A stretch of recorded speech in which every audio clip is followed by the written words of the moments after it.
Most times, predictable teams are good because it tells you that there's the continuity, that people have performed well over time. I look at this team for the Tour of England and I think it's very, very, very predictable, but for a different reason.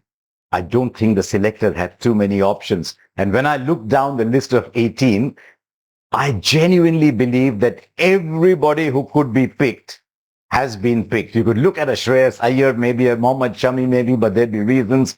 So it's a predictable team, but not necessarily for the right reason. So let's go down what the selectors have done. First of all, with the appointment of Shubman Gill, an open secret, but an extraordinary honor for a very young man. And all I would wish for Shubman Gill at this stage is calmness, humility, dignity, because he's ascended to a position that some of the greatest in India have, and some who didn't. Let's be fair. But to join a list that has names like those, wow, all the way from Tiger Pataudi through to Virat Kohli, including Gavaskar, Kapil Dev, Tendulkar, Dhoni, Ganguly. Wow. So I just wish him the calmness and humility to accept what has come his way.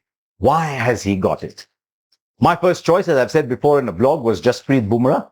But the moment Bumrah said he's only going to play 3 tests, and that's now official, with Ajit Agarkar saying you could not have a captain who'd be 1, 3 and 5 and someone else who's 2 and 4. So effectively Bumrah had ruled himself out. The only other option was KL Rahul. But as I said before too, that it's best that KL Rahul is left alone. So Rishabh Pant becomes vice captain. That is fairly predictable too. But why did I say that everyone who could be picked has been picked? Let's look at all the batters who've been picked. First of all, I think India's a batter short. But other than Shreyas Iyer, who you could make a case for, every single batter who was in contention has been picked. And you look at the influence of T20 cricket too, as you go down this side, with the selection of Sai Sudarshan and Arshdeep Singh. Yes, they've played first-class cricket, but they haven't set stadiums on fire. You're picking them because the standard of our domestic cricket is now no longer what it was. The moment we went to 38 teams, it was inevitable. I'm not sure there's talent bursting through, but I'm very happy that they've considered domestic cricket in the selection of Abhimanyu Ishwaran and Karun Nair. So good on them. It tells you that if you can keep at it, Abhimanyu Ishwaran averages 75, then the door is still open. I don't know if Abhimanyu Ishwaran is the third opener or whether he could go in straight away up front and allow KL Rahul to bat in the middle, an idea that I like enormously. What about Karun Nair?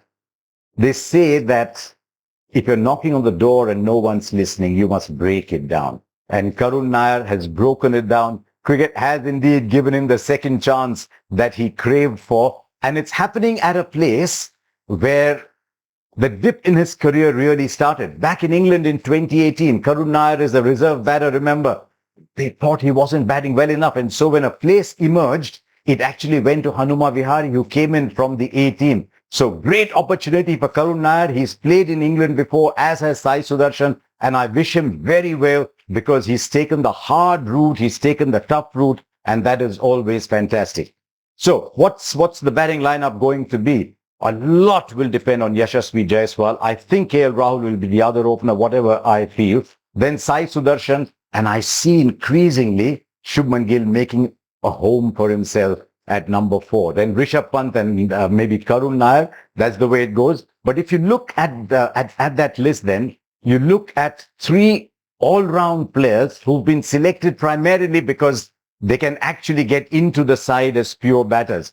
That's Nitish Reddy, Ravindra Jadeja and Dhruv Jurel. Jurel has already been in that situation before. So the poverty in choices, in selections of the top order, India have sought to overcome that by picking a lot of batting all-rounders. And I say batting all-rounders because I think that's what Jurel is. I think that's what Nitish Reddy is. I also think that is what Ravindra Jadeja is because his numbers have been absolutely fantastic. It's been a very hot summer in England. And so they've gone in with 3 spinners. Once again, Washington Sundar, I should have mentioned him earlier, who could play purely as a batter and then back up with his off spin as he's done in test matches before. But they picked 3 spinners on the assumption that someday you'll get a game where you might need two. I don't think they'll ever need three, but they want two. So they picked three. Those three literally picked themselves. Then come the fast bowlers. Bumrah had to be there, but the effect of Bumrah playing only 3 test matches has had an unintended knockdown effect with Mohammad Shami. I spoke to Mohammad Shami yesterday and he said he could play 3 test matches because he's got to go up from 4 overs to 20 overs since he's come back from injury. He's bowled 10 overs, he's bowled 4 overs. But the fear was that if Bumrah plays only 3 test matches and if Shami is only going to play 3 test matches, you cannot carry 2 of those on one tour. And as a result, India have had to leave out Mohammad Shami, which is very sad, but yet another great is moving on. Is it a final moving on? We don't know yet, but I won't be surprised if it will, and it will be a sad moment if it is. So who have India got in their place? Mohammad Siraj picked himself. I like the selection of Akashdeep. I very much like the selection of Prasidh Krishna. Shardul Thakur comes back into the side. He had to come back in because none of the bowlers bat. If you do want to play, and either you play 4 quicks, then you can't have your tail starting at number 8. So Shardul comes in. Otherwise, Kuldeep might have to bat at that number. So it's a bit tricky. Shardul Thakur comes in as a seam bowling all-rounder, and Nitish Reddy comes in as the batting all-rounder who can bowl too. And I think this gives the captain, the selection committee, lots and lots and lots of options. You could actually play Nitish Reddy in a situation where you already have 3 seamers and you only want to play 1 spinner. So there's lots of options there. So I'm pretty happy with the new ball bowlers that have been picked. There's a punt on Arshdeep. I know they wanted a left arm. I think the reason they picked Arshdeep over Harshit Rana, and I think it's a good selection, is because even with the white ball, he's swinging the ball back in, he's swinging the ball away. The red ball will swing much more. And in English conditions, you want that swing bowler. He's played a season of first-class cricket for Kent as well, so he knows those conditions a little bit, and he